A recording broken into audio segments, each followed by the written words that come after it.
SSC নিয়োগ প্রক্রিয়ায় অংশ নিতে পারবে না চিহ্নিত অযোগ্যরা, নির্দেশ দিয়েছে হাইকোর্ট। এবং এই অযোগ্যদের পাশে দাঁড়ালো এসএসসি, রাজ্য। তাদের প্রশ্ন যে একই দোষে দুবার কেন শাস্তি দেওয়া হবে। তো বিস্তারিত এই ভিডিওতে আমরা জানব। আপনারা জানেন, সোমবার কলকাতা হাইকোর্টের বিচারপতি সৌগত ভট্টাচার্য নির্দেশ দিয়েছিলেন চিহ্নিত অযোগ্য চাকরি প্রার্থীদের নিয়োগ প্রক্রিয়া থেকে বাদ দিতে হবে। ইতিমধ্যে কেউ আবেদন করে থাকলে তার আবেদন বাতিল করতে হবে। সম্প্রতি এসএসসি একটি বিজ্ঞপ্তি প্রকাশ করেছিল নতুন রিক্রুটমেন্টের জন্য গত 30শে মে। সেই বিজ্ঞপ্তিকে চ্যালেঞ্জ করে কলকাতা হাইকোর্টে মামলা হয়। সেই মামলার শুনানিতেই গতকাল অর্থাৎ সোমবার হাইকোর্টের বিচারপতি সৌগত ভট্টাচার্য এই নির্দেশ দিয়েছেন। তিনি আরও বলেছেন যে এই নিয়োগ প্রক্রিয়া যেমন চলছে তেমন চলবে, কিন্তু যারা চিহ্নিত দাগি অর্থাৎ সুপ্রিম কোর্টের ভাষায় যারা টেন্টেড, তাদেরকে এই নিয়োগ প্রক্রিয়ায় অংশগ্রহণ করতে দেওয়া যাবে না। এবং ইতিমধ্যে যদি কেউ করে থাকে তাহলে তাদের এক্ষুনি কিন্তু বাতিল করতে হবে আবেদনপত্র।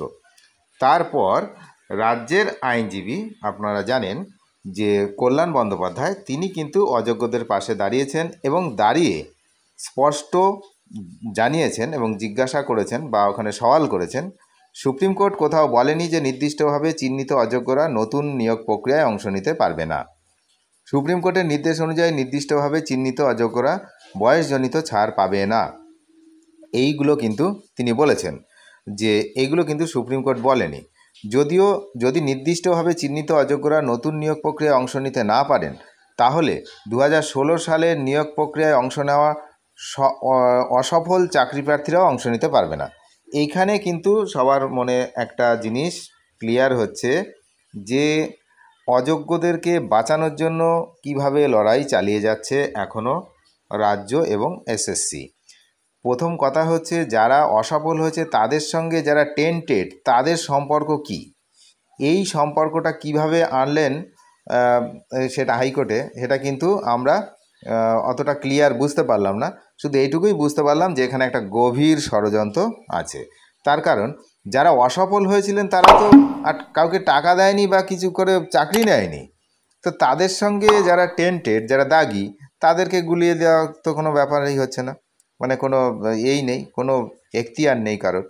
তো তখন কিন্তু বিচারপতিও মাননীয় বিচারপতি কিন্তু তখন প্রশ্ন করেছিলেন বা বলেছিলেন যে এই রকম যে যুক্তি আসবে এসএসসির পক্ষ থেকে কোর্ট আশা করেনি। মানে কি বলতে গিয়ে কীরকম যুক্তি দেখানো হচ্ছে, যারা অসফল হয়েছিল পরীক্ষায় তারা নাকি টেন্টেডদের সঙ্গে সমতুল্য। এটা কিভাবে, কোন যুক্তিতে? যাই হোক, পাল্টা বিচারপতি সৌগত ভট্টাচার্য জানান, কমিশনের কাছ থেকে এই ব্যাখ্যা প্রত্যাশিত নয়। স্কুল সার্ভিস কমিশনের আইনজীবী কল্যাণ বন্দ্যোপাধ্যায় তখন বলেন, সুপ্রিম কোর্ট অযোগ্য বলে চিহ্নিত না হওয়া ব্যক্তিদের 31শে ডিসেম্বর পর্যন্ত চাকরি করার সুযোগ দিয়েছে। মানে এটা নয় যে নির্দিষ্টভাবে চিহ্নিত অযোগ্যদের গোটা প্রক্রিয়া থেকে বের করে দিয়েছে। বিচারপতির প্রশ্ন, এত বড় দুর্নীতির অভিযোগ, টাকা ফেরত দেওয়ার কথা বলেছে সুপ্রিম কোর্ট, তারপরে এটা বলবেন?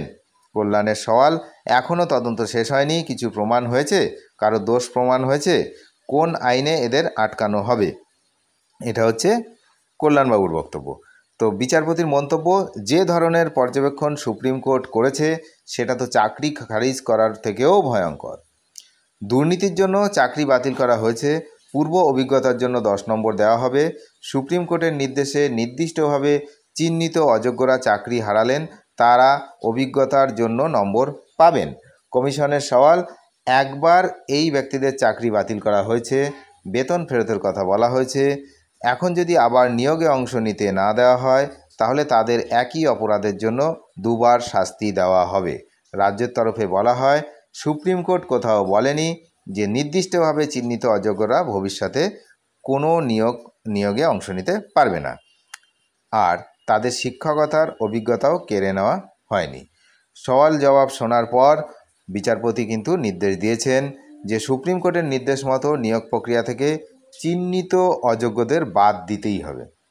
যদি কোনো নির্দিষ্টভাবে চিহ্নিত অযোগ্য ব্যক্তি ইতিমধ্যে আবেদন করে থাকেন তাহলে সেটা বাতিল বলে গণ্য হবে। তার ফলে স্বাভাবিকভাবে অস্বস্তিতে স্কুল সার্ভিস কমিশন। যতই সওয়াল জবাব করুক না কেন, শেষ পর্যন্ত কিন্তু অস্বস্তি নিয়েই ফিরেছে এসএসসি অর্থাৎ স্কুল সার্ভিস কমিশন। তার কারণ ইতিমধ্যে অনেক আবেদন হয়ে গেছে, তার মধ্যে কারা অযোগ্য অর্থাৎ টেন্টেড সেটা খোঁজার দায়িত্ব যেমন পড়বে, তাদের আবেদন বাতিল করতে হবে। একই সঙ্গে আর একটা প্রশ্ন সবার মনে উঠে আসছে আপামর জনসাধারণের, সেই প্রশ্নটা নিশ্চয়ই আমার সঙ্গে মিলবে, সেটা হচ্ছে যোগ্য অযোগ্য কিন্তু এসএসসির কাছে পরিষ্কার ছিল। সেইটা যদি সময় মতো সুপ্রিম কোর্টে পেশ করা হতো, বারবার হলফনামা দিয়ে উল্টোপাল্টা দিয়েছিল। আপনারা জানবেন যে একবার এক এক রকম ডেটা দেওয়া হয়েছিল সুপ্রিম কোর্টে। একটা কোর্টে বারবার ডেটা চেঞ্জ করলে যা হয়, উল্টোপাল্টা ডেটা এখন একরকম একটু পরে আর এক রকম, এরকম করলে সেটা হয় না। আদালত পুরোপুরি সেটাকে খারিজ করেছে এবং যার জন্য এই যোগ্য অযোগ্যটা আলাদা করা সম্ভব হয়নি আদালতের পক্ষে। হয়নি নয়, করতে দেওয়া হয়নি। আমরা বলবো যে যোগ্য অযোগ্য আলাদা করা নিশ্চয়ই পসিবল ছিল, সেটা করতে দেওয়া হয়নি। এখানে একটা বিরাট ষড়যন্ত্র কাজ করেছে, যেটা এসএসসির সমস্ত চাকরিহারাদের জন্য খুবই বাজে বিষয়, যে কয়েকজনের দোষের জন্য সবাইকে কিন্তু দোষের ভাগী হতে হয়েছে। একই সঙ্গে আর সামনে যেটা চলছে প্রাইমারির অবস্থাটাও একই দিকে নিয়ে যাওয়ার চেষ্টা হচ্ছে। প্রত্যেক দিন আদালতের সওয়াল শুনে সেটাই মনে হচ্ছে যে এটাকেও টেনে টুনে সেই দিকেই নিয়ে যাওয়ার চেষ্টা হচ্ছে, যাতে যোগ্য অযোগ্য বা যারা করেছে, যারা টাকা পয়সা দিয়ে চাকরি পেয়েছে বা এসএমএসে চাকরি পেয়েছে, তাদেরকে না আলাদা করে দেওয়া। হাইকোর্টের কাছে যদি আলাদা করে না দেওয়া হয়, তখন কোর্ট কী করবে? যদি আলাদা করতে না পারে, তখন একই পথে হাঁটতে পারে। সুতরাং এই বিষয়গুলো কিন্তু পুরোপুরি, এর মধ্যে অনেক রাজনীতি রয়েছে, অনেক কিছু রয়েছে। যাই হোক, তো দেখা যাক আগামী দিনে কি হয়। তবে প্রাইমারির অবস্থাও এসএসসির মতো না হয়, সেটা সবাই যেমন আশা করছে, যে অ্যাটলিস্ট একটা ঠিকঠাক সলিউশন হোক। এখানে সলিউশন দরকার, সলিউশন ছাড়া কোনো কাজ হবে না। অনেক দিন ধরে হচ্ছে এর একটা পার্মানেন্ট সলিউশন দরকার। পুরো চাকরি বাতিল করে দিলে কোনো পক্ষেই কিন্তু লাভবান হবে না, কারণ এরকম কোনো কিছু বলা নেই যে পুরো চাকরি বাতিল করলে যারা পিটিশনার তাদেরকে চাকরি দিতে হবে বা আবার নতুন প্যানেল করতে হবে, এরকম কিন্তু কোনো কিছু কথা হচ্ছে না। সুতরাং যদি বাতিল হয়, এসএসসির মতোই বাতিল হয়ে যাবে।